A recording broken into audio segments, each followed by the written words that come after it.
Hello, BookTube, and welcome back to the library tour of Doom.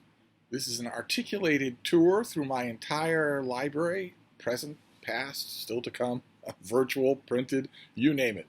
And yesterday, in sort of a tip of the hat to Pride Month, we looked at Ihara Saikaku's collection of erotic love stories between older, established samurai and comely teenage boys. And, in honor of Pride Month, we looked at this rather remarkable document of lightly fictionalized stories that the author put forward at a time when, if a writer is exactly his equivalent at the same time over in England had put forward such a collection of stories under his own name, he would have had his hand chopped off, would have been imprisoned, probably would have been executed, certainly would never have printed another book.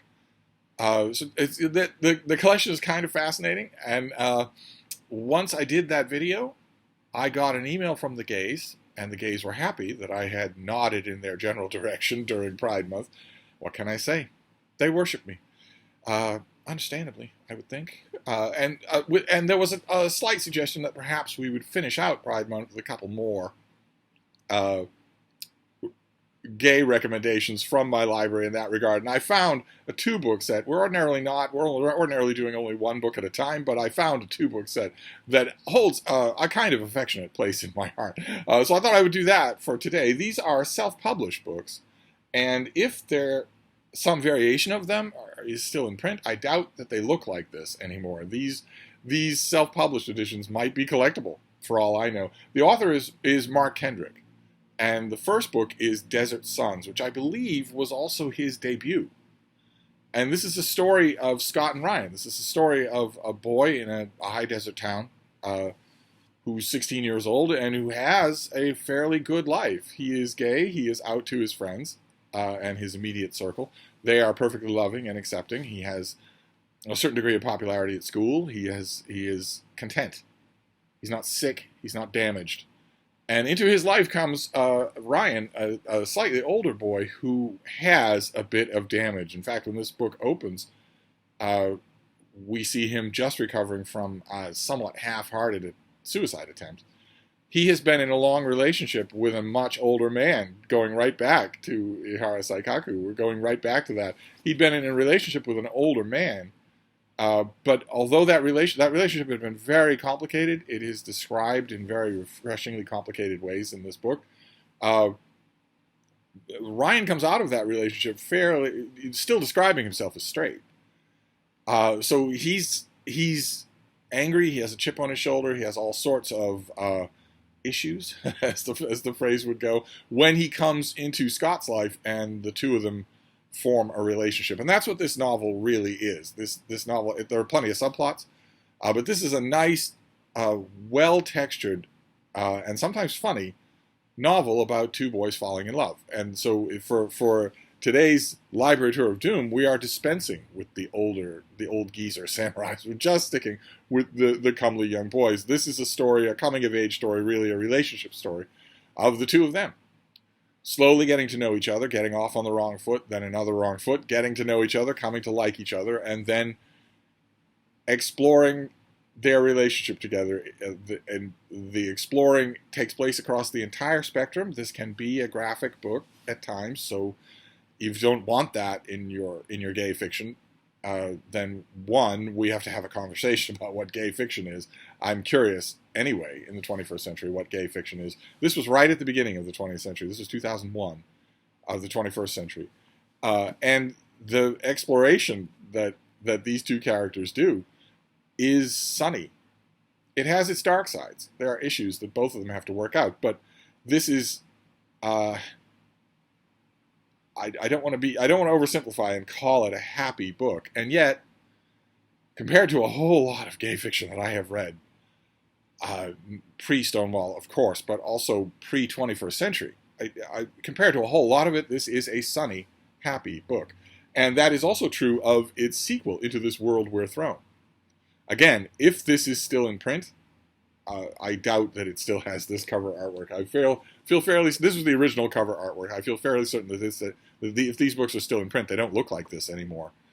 I got these things at a gay bookstore in Boston, Glad Day Bookstore, which used to be up a narrow flight of stairs, right there across from the Boston Public Library. I used to make a point of going there fairly regularly, not only because the manager there was a friend of mine, an old friend of mine who had amazing connections with the book and publishing world. He could get almost anything that you wanted, but also because he took it upon himself to curate. The shop was very small; it was the size of this room, and he took it upon himself to curate that collection from top to bottom. No pun intended. So the history section was gay history.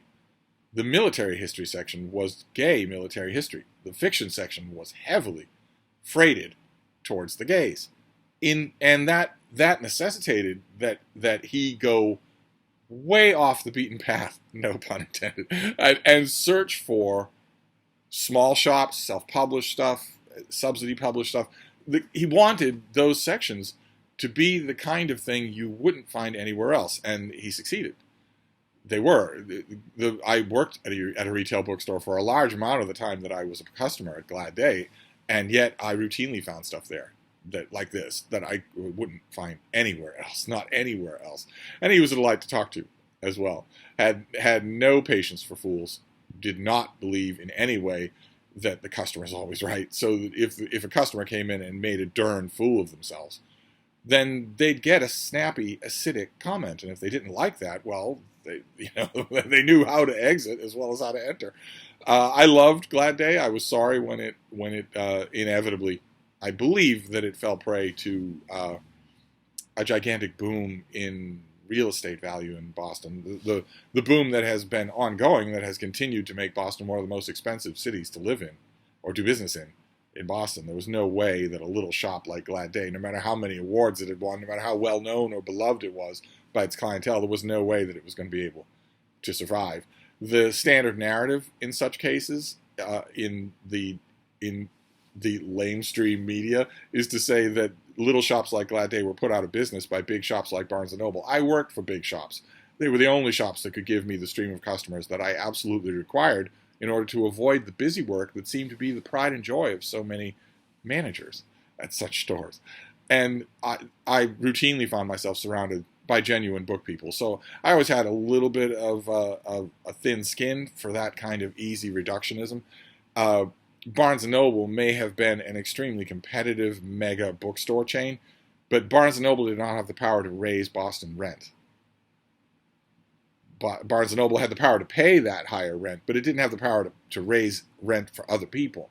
And if you have a little shop up 2 layers, up 2 flights, off a major street across the street from the Boston Public Library, if you have a little shop there where you sell gay and lesbian books, and let's say your rent to your landlord is, let's say, $3,500 a month for that space. That's in addition to your suppliers, that's in addition to Baker & Taylor, that's in addition to the keeping the lights on or the employees paid or health insurance or anything like that. Let's say $3,500 a month is your rent. And then sometime in the early 1990s, your landlord comes to you and says, you know how your rent is $3,500 a month? Well, starting next month, it's $20,000.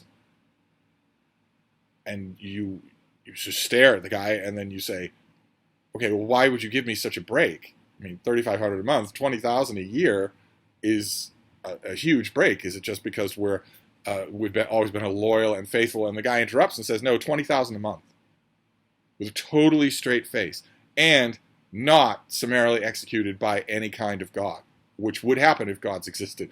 No, your rent is going from $3,500 a month to $20,000 a month starting next month. That's not going to be a problem, is it? If you are told that, you are going to go out of business. It's plain and simple. There's no use in vilifying a chain like Barnes & Noble or Borders, and as you can tell, obviously, because Borders went out of business in Boston, down the street from Barnes & Noble for that exact reason. There's no use vilifying a big chain, and there's also no use, another thing I've seen in the lamestream media, is vilifying the customers. Saying, well, if the customers really cared, then they would, if their custom would be enough to keep the store afloat. I've even heard that people say that in regards to another local bookstore in the greater Boston area, the Brookline Booksmith, a beloved store that hit the same kind of problem and had all sorts of solutions that had nothing to do with the loyalty of the customers and that weren't available to the manager at Glad Day. We had many a conversation about this subject. There was just no way around it.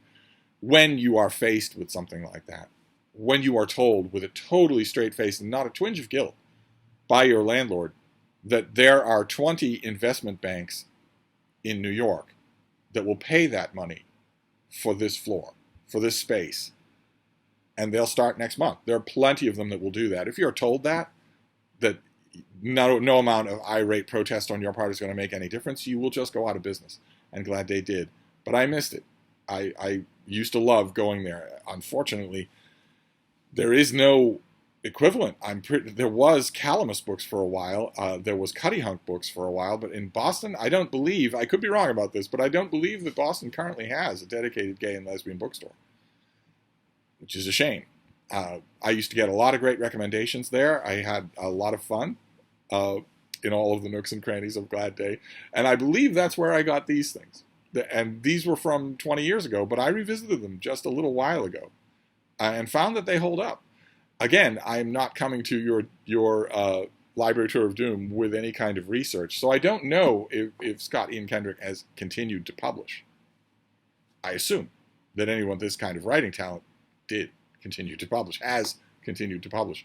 So I have no idea I have no idea if he's still alive. I have no idea if he has continued to publish. If he has, it's been self-published or subsidy published, because if he had a mainstream publishing deal, I would certainly know about it, I think. Especially considering that he has he's written two books that I really liked. So there you go. I'm hoping that satisfies the gays for at least a little bit. Maybe tomorrow's Library Tour of Doom will also be a little bit on the gay side. We shall see. We'll find out tomorrow. I will wrap this up for now, and I will see you then. Thank you, BookTube.